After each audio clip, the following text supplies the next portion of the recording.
Aujourd'hui, nous allons jeter un coup d'œil dans une maison conçue par Hildolf de Kuhn Architekten. Ce n'est pas une maison typique comme nous en avons l'habitude à Coxide, une maison surmontée de tuiles, non.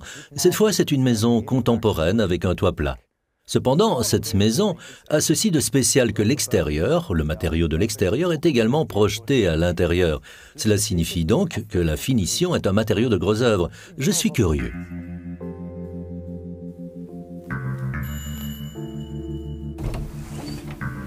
Bonjour, Uta. Bonjour, Sam.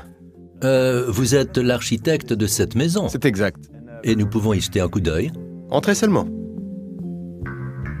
Uta, je constate qu'il ne s'agit pas vraiment d'une entrée ici. Est-ce un choix délibéré? Effectivement, il n'y a pas d'entrée séparée. Et pourtant... Allez. Non, et pourtant oui. En plaçant ce mur à mi-hauteur, nous créons un espace de bureau séparé. Et pourtant, celui-ci fait partie de la salle à manger et du salon. Oui, Uta, c'est aussi quelque chose qui me frappe immédiatement, c'est la présence ici de différences de niveau. Nous avons aussi ce mur qui n'est pas d'équerre, comme dans une maison normale. Y a-t-il des raisons à cela? Ces deux aspects découlent du terrain, de l'environnement qui nous a été donné et avec lequel nous avons dû travailler. La parcelle est relativement petite et présente une limite de parcelle oblique d'un côté. Elle est aussi en légère déclivité, ce qui crée une différence de niveau sur le terrain que nous avons utilisé dans la conception. Nous essayons de créer une certaine spatialité sans scinder et en plaçant des murs comme nous l'avons fait avec l'entrée. Oui, c'est la première chose que nous remarquons, mais si nous regardons ces murs, rien n'est plâtré, c'est entièrement une pierre de béton brut. Oui, effectivement. L'idée du propriétaire ou du maître et de la maîtresse de l'ouvrage était en fait primo de réaliser une maison à Coxide et secondo une maison à petit budget, d'où le fait que nous avons essayé d'écarter tous les matériaux de parachèvement ou autant de matériaux de parachèvement que possible, ou tenter de les remplacer par un matériau de gros œuvre qui est aussi immédiatement la finition. Ceci a dû être un défi car je ne parviens pas à me le représenter. Si des prises électriques doivent être placées, rien n'est meulé, comment avez-vous procédé? Effectivement, tout devait être fixé dès le début. Où se placent les prises électriques, où est intégré le thermostat, également dans la salle de bain, où la robinetterie est prévue dans le mur. Et l'entrepreneur de gros œuvres a intégré cela en concertation avec l'entrepreneur d'électricité et les techniques dans la phase de gros œuvres. Donc en fait, tout devait être bien coordonné à l'avance, tant avec le maître de l'ouvrage et l'architecte qu'avec l'entrepreneur. Oui, effectivement. Maintenant, l'extérieur est aussi érigé en pierre en béton, l'intérieur également. Est-ce une pierre de béton classique qui est également utilisée pour les caves? C'est en principe une pierre de béton classique. Mais il existe quand même différentes sortes. À l'entame des travaux, l'entrepreneur a tout de même proposé un choix de quelques pierres de différents fournisseurs. Il existe des pierres ayant une surface plus brute, un aspect plus gris. Et ici, nous avons sciemment choisi une pierre très douce ou égale, ou une pierre très dense dont la couleur est aussi un peu brunâtre en soi, ce qui détermine en partie l'ambiance. Les briques de maçonnerie en béton sont en fait composées de sable, de granulats, de ciment et d'eau. Le grand avantage des propriétés de nos blocs S est la finesse des matériaux que nous utilisons. La finesse fait que les blocs S montrent une structure très lisse, ce qui les rend adéquats comme maçonnerie visible, facile à peindre. Ils offrent un très bon rapport qualité-prix et sont à mon avis très esthétiques et intemporels. Ils peuvent aussi être utilisés dans une maison privée très moderne, mais aussi dans des maisons privées plus anciennes. En fait, la couleur est gris clair. La couleur est en fait déterminée par la composition du béton, par la teneur en ciment, mais aussi par une certaine teneur en laitier de haut fourneau. Et il y a aussi un matériau que nous ajoutons, et en fait ceci éclaircit un peu la couleur par rapport à la structure de béton classique. Donc nous fabriquons aussi le béton dans notre centrale à béton, et la composition, c'est en fait, disons, un savoir-faire très important qui doit être en ordre au début du processus de production, car autrement vous rencontrez toutes sortes de problèmes de qualité, et ceci est effectué par nos machinistes sur place. Le processus de production de notre bloc S se déroule sur une très grande presse, sur des planches en bois, et le pressage s'effectue sur une plaque à estampiller, ce qui vous donne en fait différents produits manufacturés sur une planche qui sont alors séchés dans des chambres de séchage et qui sont placés sur stock après une certaine période et qui sont prêts pour l'expédition vers les clients.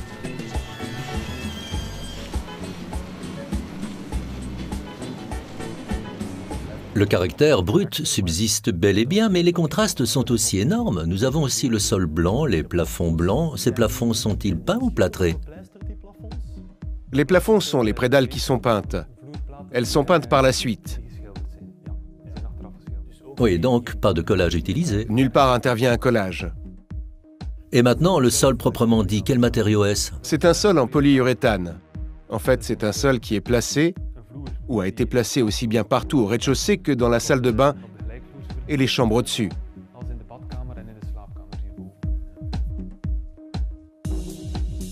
Donc ici, dans la salle à manger, on remarquera peut-être dans toute la maison qu'il n'y a qu'un seul luminaire au-dessus de la table à manger et qu'aucun point lumineux n'est prévu dans le salon. Là, on travaille en fait avec des lumières d'ambiance, en plus de l'abondance de lumière qui entre via les fenêtres. Et une fenêtre est aussi prévue au-dessus de l'entrée. Donc un seul point lumineux au-dessus de la table. Ce que je trouve aussi très joli, c'est ceci. Nous avons ici le contraste de ce blanc, le béton et également ces fenêtres noires. Et uniquement des luminaires TL très simples qui sont prévus au-dessus de l'armoire de cuisine et plus loin dans le débarras. Oui, en fait, le moins de couleurs et de matériaux possibles que nous tentons de combiner. Donc toute la maçonnerie est en aluminium et est finie par un encadrement en MDF noir. Puis nous avons le gris, ou le gris-brun, et encore une couleur, et c'est le blanc du sol et les plafonds qui sont également finis en blanc. Et dans la salle à manger, nous avons prévu une fenêtre qui occupe toute la largeur de la salle à manger, et qui coulisse dans le châssis fixe qui débouche sur le coin salon. Et de cette manière, toute cette largeur peut s'ouvrir et la terrasse devient aussi une partie de l'espace intérieur. Et c'est toujours plaisant à la mer, n'est-ce pas? C'est effectivement plaisant à la mer, bien sûr. Ce que je trouve aussi très plaisant, c'est la cuisine. Cette ligne se prolonge totalement de l'avant à l'arrière. Oui, et elle fait aussi partie de la salle à manger. Nous gagnons donc encore quelques mètres carrés, et il y a aussi la hauteur. La différence de niveau présente dans le terrain a été utilisée pour réaliser des armoires un peu plus hautes dans le débarras, alors que les armoires sont un peu plus basses dans la cuisine. Et les fenêtres, elles suivent aussi l'agencement de cette cuisine. Oui, et la tablette se prolonge aussi. Et on a cette armoire qui se prolonge véritablement complètement vers le débarras. Et on a tenu compte de l'escalier et du suivi de la porte d'armoire, non seulement pour les interrupteurs, mais aussi en fait dans la finition de la cuisine et l'installation de la cuisine. Donc chaque centimètre carré a été utilisé ici pour créer un espace de rangement. Oui, c'est exact. Walter, c'est à nouveau du béton, mais c'est un béton préfabriqué? Oui, ceci a également été placé pendant la phase de gros œuvre avec la prudence requise. Pourquoi avons-nous choisi un escalier préfabriqué? Si celui-ci avait été coulé sur place, nous aurions dû en tout cas prévoir encore une finition. Alors que l'idée, comme pour les murs, est aussi concrétisée pour l'escalier, à savoir que le gros œuvre est bien la finition et que l'escalier préfabriqué équivaut immédiatement à la pose d'un escalier achevé. En fait, nous avons ici une fusion de types de béton différents et pourtant ceux-ci forment un bel ensemble. Oui, nous avons effectivement différentes finitions. Peinture, préfabriquée, et les éléments de béton ou les pierres de béton, et le ourdi. Tous ont une couleur propre, mais l'ensemble est cohérent et constitue une peinture quasi abstraite.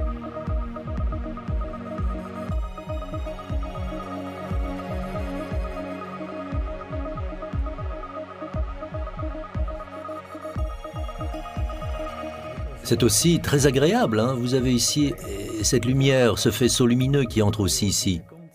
Oui, et la hauteur que l'on expérimente à l'entrée sur les 2 étages. Et on continue de jouer avec ces différences de niveau dans toute la maison. Et on entend aussi.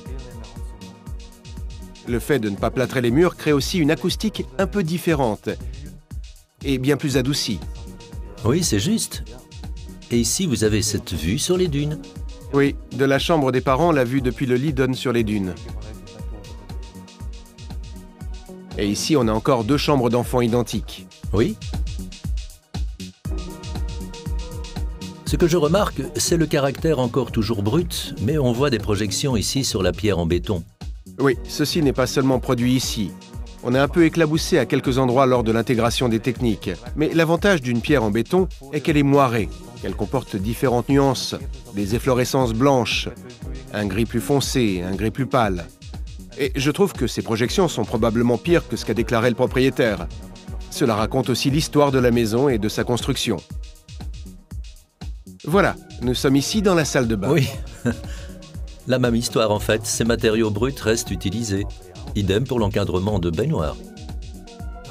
Oui, il se prolonge de façon conséquente jusqu'à l'infini, jusque dans la salle de bain. En fait, prolongé partout de telle sorte qu'on n'a pas placé de faïence ou de revêtement mural. Et ici derrière, c'est la chaufferie. Oui, et tout comme dans le débarras en bas, on n'a pas placé de porte entre la salle de bain et la chaufferie. De cette manière, nous gagnons à nouveau ici quelques mètres carrés. On peut placer une grande fenêtre dans la salle de bain et l'espace ainsi libéré peut être utilisé pour placer une planche à repasser. Et on a aussi plus d'espace dans la salle de bain dans sa totalité. Et je suppose que la même histoire se répète aussi dans la toilette et la cellule de douche. Oui, effectivement. Alors que cette ligne est prolongée dans les détails, Oui, on retrouve ces mêmes détails dans l'utilisation de l'espace. Le mur qui sépare la douche et la salle de bain, ou la toilette du lavabo, n'est pas non plus prolongé jusqu'au plafond. À nouveau, dans le but de créer un grand espace.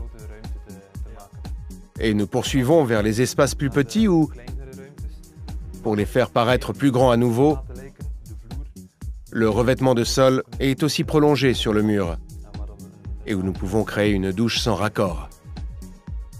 Et ici, derrière le renfoncement, nous avons un petit mur qui se prolonge. C'est la seule porte au rez-de-chaussée, et c'est la porte de la toilette. Mais elle est cachée derrière un renfoncement. Nous avons maintenant vu toutes les pièces, et dans sa globalité, la maison a une superficie au sol de 78 mètres carrés. Woutard, je trouve fantastique d'avoir pu créer un espace maximal sur une surface si limitée. Je veux aussi examiner l'extérieur avec vous. Oui.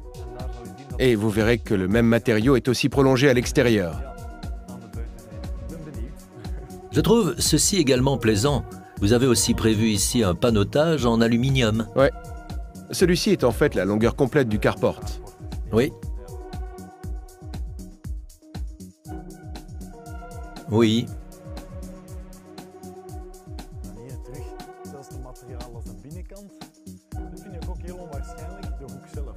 Le fait qu'il s'agit d'une pierre de béton pleine permettait aussi de la meuler de cette manière et de ne pas avoir de trou comme c'est le cas avec une brique perforée et de prolonger ainsi sur toute la hauteur. Donc la cuisine et le débarras ne sont pas les seuls à être reliés par une seule grande fenêtre, c'est aussi le cas dans la salle de bain et la chaufferie. Et vous créez ainsi des espaces qui sont plus grands que ce que fait supposer le nombre de mètres carrés. Woutard, il semble que la maison est un peu oblique. Oui, c'est la pente du terrain que vous voyez ici. Et aussi la forme trapézoïdale de la maison en elle-même. Donc, quand vous parliez d'une façade avant passablement fermée, nous voyons ici sur la façade latérale cette grande fenêtre dans la salle à manger et le coin salon. Et au-dessus, les chambres d'enfants où pénètre au maximum la lumière provenant du sud. Woutard, je vous remercie chaleureusement pour la visite guidée. Je pense que nous avons appris énormément sur l'utilisation du béton et également sous sa forme brute et comme matériau de parachèvement. Je vous souhaite encore bien des projets car ils sont très jolis. Merci. C'est moi qui vous remercie. Au revoir.